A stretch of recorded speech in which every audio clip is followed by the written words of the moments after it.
Hi, I'm Steve. And I'm Kim. And we're hosts of the Love Safety Net. We have some frequently asked questions that I want to put to you, Kim. These are questions I get all the time, so I thought we might get you to answer them once and for all. Okay, the first is from those who find our site once their partner's already left. Just because a relationship was abusive, it doesn't make breaking up any easier, and I know a lot of people look at our program and wonder if there might still be hope. It really is better if you can start long before things get to this stage. And although things did get to this stage with us where Steve had wanted to leave and had planned on leaving, still, you hadn't actually done it. And I think that did make a difference. At that time, I had no idea about this, and it really came as a shock when I found out later that he was planning that. So this is one reason to really decide to get in early and work on your marriage and not wait until you find yourself abandoned. For those whose partners have already left, I really feel for you, and I do get a lot of people writing to me saying that our program has helped them get understanding and closure, even years later.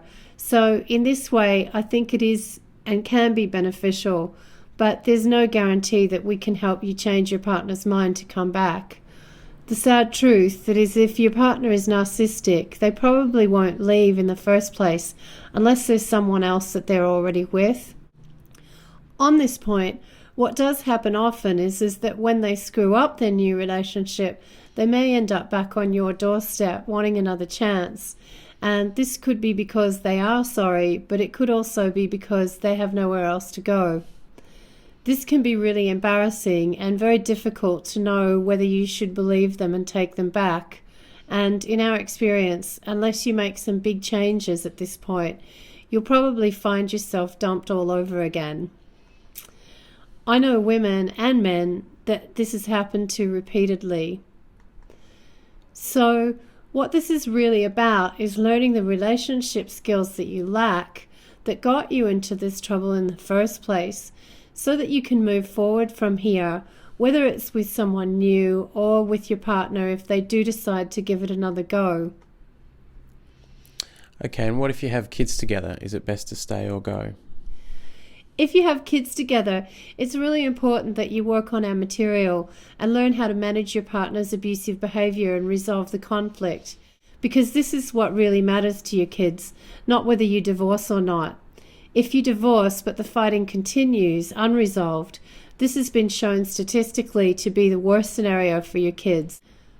Personally, I think that if you can save your marriage, it's better for the kids, because step-parents very often can become more like rivals than parents, competing for a parent's time, attention, and of course money. Kim and I both came from broken homes, and that is one reason why we stuck together. We didn't want our kids to have to deal with all the politics that goes with step-parents and that kind of extended family. As far as your kids go, it's also really important that you learn better relationship skills, or else who will your kids learn these skills from? If you lack a healthy attachment with your partner, you might not have a healthy attachment to your kids either, and that'll leave them in danger.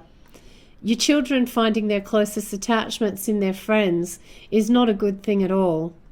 A child's first and primary relationship should be with their parents, and this is one of the biggest reasons for teenage suicide. If a teenager does not have a strong and healthy attachment to a parent and their friends move on or reject them, then suicide becomes a real danger. And our material will help with that too, particularly the Love Safety Net workbook. Now this moves us on to my next question, Kim. What if the abuser is not a person's husband or wife, but another family member? It's not uncommon for people to have more than one person with MPD in their life. If you grew up with someone with MPD, you may attract others like this into your life as you grow older. This is another reason for working to become someone who knows how to deal with this behavior, whether there's hope for your current relationship or not. The problems will continue most likely until you learn better skills at handling yourself. Our material was adapted from parenting advice, and so yes, it can be used in other family relationships with a bit of modification. One of the major aspects of our program is a person learning to present themselves to others in such a way that they command respect and that they know how to stand up for themselves and put a stop to abusive behavior without becoming angry or upset, which with someone with NPD will most always work against you. This includes learning how to deal with and understand all of your emotions better and not let them cause you so much pain. These are very powerful lessons, and they will really change your life if you work on them. Okay, Kim, now we're running out of time, but last question is, should I give Back from the Looking Glass to my partner? No, that book is for you. If your partner is ready to face their narcissism, they should go to www.narcissism.com.au and join Steve's list. And you should show them our other ebook, the Love Safety Net Workbook, and challenge them to do the exercises there, especially the Gap Finder. Back from the Looking Glass is for you, and it's important that you take the steps outlined in it, as well as work on the exercises in the Love Safety Net Workbook yourself. Your partner doesn't need to be ready to face their narcissism for Back from the Looking Glass to help you. I really hope that you decide to get to work on our program, because I know it will do more for your relationship than anything else you could do. I did want to leave Kim once, and back then there was so much I was unhappy about, but she's my whole life now, and that really is because of the things she learned that changed everything about how she was with me.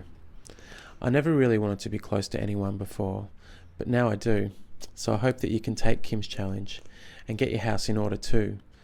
Life is too short to be lonely.